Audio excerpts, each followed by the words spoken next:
সংবিধান মেনে তো বিধানসভা সংবিধানের ফ্রেমের উপরে আমাদের বক্তব্যে কোথাও কোনো রকম অন্য ধর্ম অন্য সম্প্রদায় রাজনৈতিক দল কাউকে আক্রমণের কোনো বক্তব্য ছিল না। আমাদের যে প্রস্তাব ছিল সেটাতে পড়ে দিচ্ছি আপনাদের। এই প্রস্তাবটুকুও পাঠ করতে দেননি। এখানে হিন্দু বিরোধী সরকার চলছে এবং দুর্ভাগ্যজনক হলেও সত্যি যে হিন্দুদের একটা বড় অংশ বিজেপিকে ভোট দিলেও এখনও একটা ভালো সংখ্যক অংশ তারা তৃণমূল কংগ্রেসকে সমর্থন করে। আমি সেই তৃণমূল কংগ্রেসকে ভোট দেওয়া হিন্দুদের কাছে প্রশ্ন করতে চাই যে কাদের আপনারা পাঠিয়েছেন।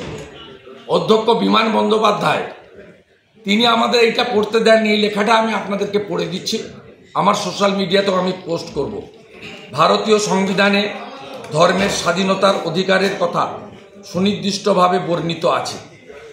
Right two freedom of religion article 25 to 28, 25, 26, 27 এবং 28 ধারায় যা এই রাজ্যে লঙ্ঘিত হচ্ছে বারবার, যেমন ফালাকাটা, গার্ডেন রিচ, শ্যামপুর, রাজাবাজার, নোদাখালী, বেলনাগা প্রভৃতি স্থানে একটি বিশেষ সম্প্রদায় দুষ্কৃতকারীগণ হিন্দু ধর্মের বিভিন্ন ধর্মানুষ্ঠানে বিভিন্নভাবে বাধা প্রয়োগ করছে।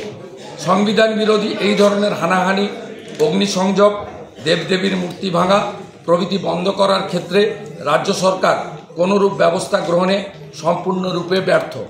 এই সভা সদনের সমস্ত কাজ মুলতুবি রেখে উক্ত বিষয়ে আলোচনার দাবি জানাচ্ছে।